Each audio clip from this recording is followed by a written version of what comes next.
friends, it's Mari here with episode 19 of Tried, Trendy and True. Today I'm going to be working with the gorgeous Ranger and Tim Holtz Distress watercolor pencils. This color palette and these pencils are so much fun to work with. I had a blast working with them today to watercolor an image. You can just see all of the gorgeous colors that are in this palette, and of course these are all distress colors, so they just go so well with the inks and other products from the Distress line. Now I do have some watercolor paper, and this is Ranger watercolor paper in my MISTI, and I'm going to stamp out this gorgeous image here. This is from the Stampers Anonymous Stamptember 2022 stamp set. This is the main image from that set, and it features Santa climbing up a ladder to the chimney on this sweet little house that's in the snow, in a snowy setting, and there's lots of pine trees and so on. It's just a gorgeous stamp. I've inked it up with a waterproof black ink. I'm going to get that all stamped out nice and crisp. I'm going to add some clear embossing powder over top of this image while that ink is still wet.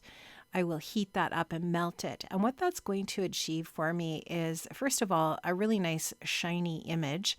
And secondly, where it's heat embossed, it's going to resist the watercolor, and it's going to allow me to a little more easily color in the image with my watercolor pencils. I like how the image, when it's heat embossed like this, just looks really nice and crisp, and that's one of the main things I like about this technique.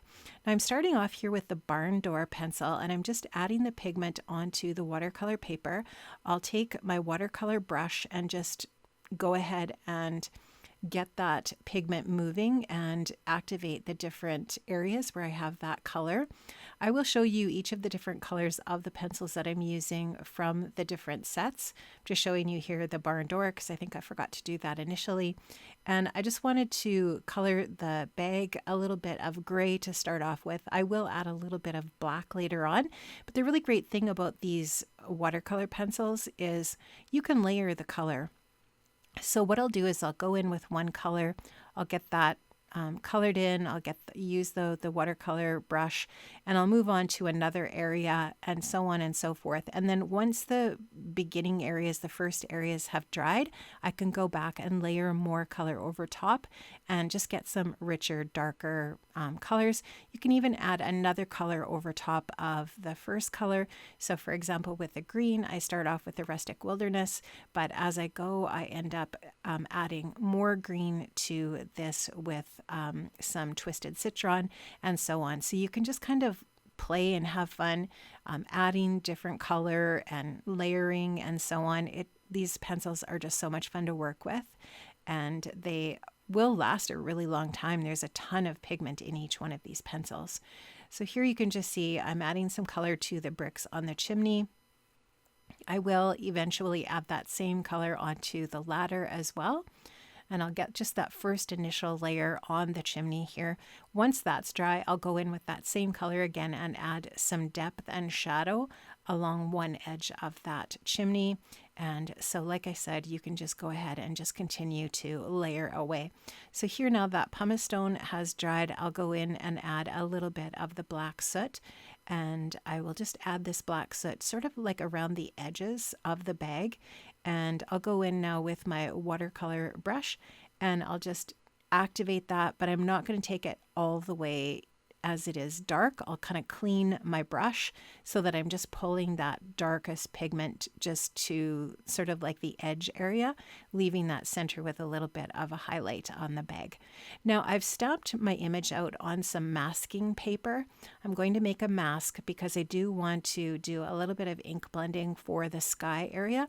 So I'm just going to take my Cutter Bee scissors here and I'm going to trim around the mask. I'm just going to finish that up here.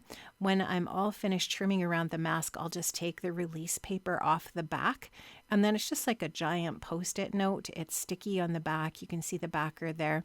Now I can go ahead and add this onto my image. This is Simon Says Stamp masking paper. Any masking paper would work for this technique. And you can just see here, I'm going to cover up the image that I have colored. And now what I'm going to do is go in with my inks. Now I have also used the moon mask from Stampers Anonymous. I'm masking off the circle where I want the moon to be, and I've just taped that down over top of the paper mask below. I'm adding some chipped Sapphire Distress Oxide ink with a blending brush here. And I'll just continue to do that and just really darken up that sky so that I just have this really nice sort of like nighttime blue, pretty blue sky. I love this color so much for this technique. And just get that on there really nice and dark. And now I'll just take a little bit of black soot oxide ink and add that just around the edges of my sky so that I have just sort of like an even more of a dark night sky look here. So I'm just adding a little bit of that black soot to the edges. I just want to darken it up the darkest right at the very edge. Now I'll take that moon mask off, and I'm just going to leave the trees and such, that paper mask on there. So I'll just take the moon mask off. And this moon mask has layers to it so that it also has a layer that gives you the details of the moon. So I'm going to match up the size of the base, the white area, with the next size of mask, this layering mask that's going to add the details to the moon. I'll get that tape down as well. And I'm just going to keep my blending brush inside that moon area. I will avoid the blue and black sky area there with my blending brush. And I'm just going to take my gray ink here and add some details. I think there's a little bit of yellow ink on my brush. I tried to clean it, but I'm actually going to get a little bit of a yellow gray, which is actually perfect. I do go in and add a little bit of antique linen after, but this is just another Distress Oxide color that's on my brush. I make sure that I have separate brushes just for my oxides. I'm going to add a little bit of antique linen over top, and that's just going to add sort of a little bit more of a yellow glow to my moon. Now I'll take all of my different masks off, and you can see that moon in the background behind the house and Santa. I think that just looks really cool. Now I'm just going to go in. I've added a little bit more red to some edges of the Santa suit just to darken up and brighten up that red color. I just wanted that to be a little bit brighter. And so I'll just finish up with that. You can see I'm just activating the pencil with the wet brush. And here you can see I'm going to add a little bit of this Twisted Citron. I love how this just brightens up the trees just a little bit. I love these pencils for layering color. I think they're so much fun. They work really, really well for this technique. And I could have gone in with a few different colors of green and spent more time on this, but I was happy with these two different shades of green. I thought they worked really well together, and when I was finished, adding the different layers, I was really happy with how this looked. So just going to finish blending these all out with my water brush, and you don't need any fancy watercolor brushes for this process. This is a water brush I've had in my stash for a really long time, and it worked perfectly. I have watered down some white acrylic Liquitex paint. I am just going to put my card front here into my splat box, and I'm just splattering some of this watered down white acrylic paint onto my project. I am not afraid to do this, and it does not look perfect, and I'm totally fine with that. This is definitely a very mixed media type of looking card, and I wasn't concerned about a perfect look. So I really like how that turned out. And now I'm just going to take some Studio Light Snow Effect product. This is just a really thick white product that does really look like snow, and I'm just adding it onto the edges of the trees wherever my mask wasn't sort of cut perfectly on the top trees to the left of the moon. This is a really perfect product to sort of like fill in any areas that are still a little bit white where my mask was. And I'm also going to really add a lot of this to the edge on the snow, on the roof line, on the chimney line there, I should say, and just to the edges of the trees. And I think this just looks really cool. It really adds some dimension and texture to the front of the card. And this is just a really fun product. It actually dries quite fast. I didn't have to wait that long for this product to dry. And if I recall, I think I might have even used my heat tool just for a few seconds to speed it up a little bit, but I didn't really even have to do that because, like I said, it did dry quite quickly. I was really surprised with how fast this set up and dried on my project. So you can just see I've gone around a bunch of those areas to add that snow. Now I'm just going to put this into my trimmer, and I'm going to trim the card down by 1/4 of an inch. And I'm going to just kind of trim off any of the edge areas where maybe the image doesn't go right to the edge, but I wanted a little bit of a white margin on my card base. So I'm going to trim this down, like I said, so that it's 1/4 of an inch smaller than my card base. And in that way, I'm going to get that nice white margin around the edges of my project. So that's how it looks when it's all dry and trimmed down. And I am going to be adhering this onto a top folding A2 size white card base.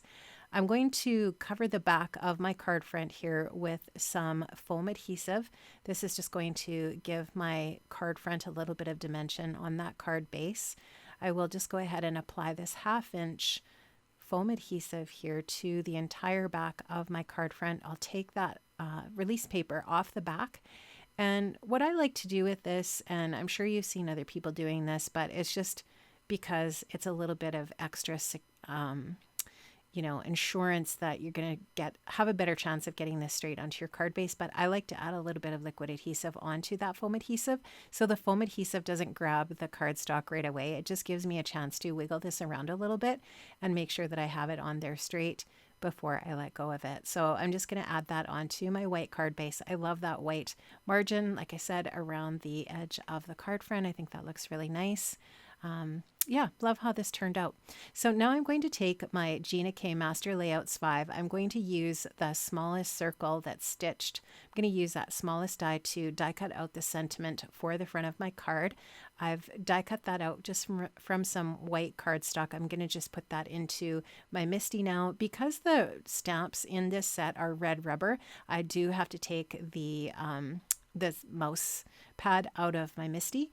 This is the sentiment that I'm going to be using here. 'Tis the season to be jolly. I thought that was perfect for this image. I'm going to stamp that out again with my black ink and get that stamped onto this really sweet little white cardstock piece that will be perfect for my project. I'm going to add a little bit of foam adhesive onto the back of this white die cut piece, and I will add this onto my card.